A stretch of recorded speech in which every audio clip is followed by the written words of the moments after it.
Isang waitress ang nahuling nagbibigay ng tirang pagkain sa pulubi.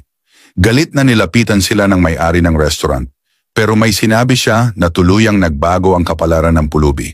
Gutom na ang pulubi, kaya kahit kahihiyan, tinanggap niya ang kondisyon ng may-ari. Linisin ang sasakyan kapalit ng pagkain. Habang naglilinis, nangingilid ang luha niya. Pero ang higit na masakit, yung alam mong kaya mong magsikap pero walang nagbibigay ng pag-asa sa'yo. Matapos maglinis, hindi lang pagkain kundi kaunting pera at tubig ang ibinigay ng may-ari. Pero hindi lang yon, binigyan siya ng payo. Malakas ka pa, hindi mo kailangang mamalimos. Maghanap ka ng trabaho tulad ng paglinis ng sasakyan. Kinabukasan, laking gulat ng may-ari. Sa kalsada, nakita niya muli ang pulubi.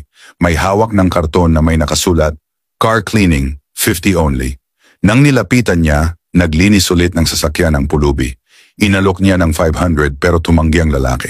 "Salamat po, pero sapat na ang kinita ko ngayon. Pangarap ko po kasing makapagpatayo ng sariling restaurant, yung walang nagugutom." Lumipas ang 10 taon, bumagsak ang negosyo ng may-ari. Wala na siyang ibang magawa kundi ibenta ito. Hanggang isang araw dumating ang buyer, nagulat siya.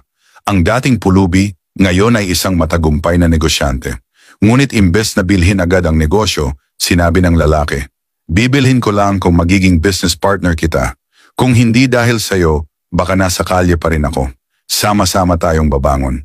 Ganito ang kabutihan ng Diyos, kung marunong tayong tumulong sa kapwa, ibabalik niya ito ng higit pa sa inaakala natin.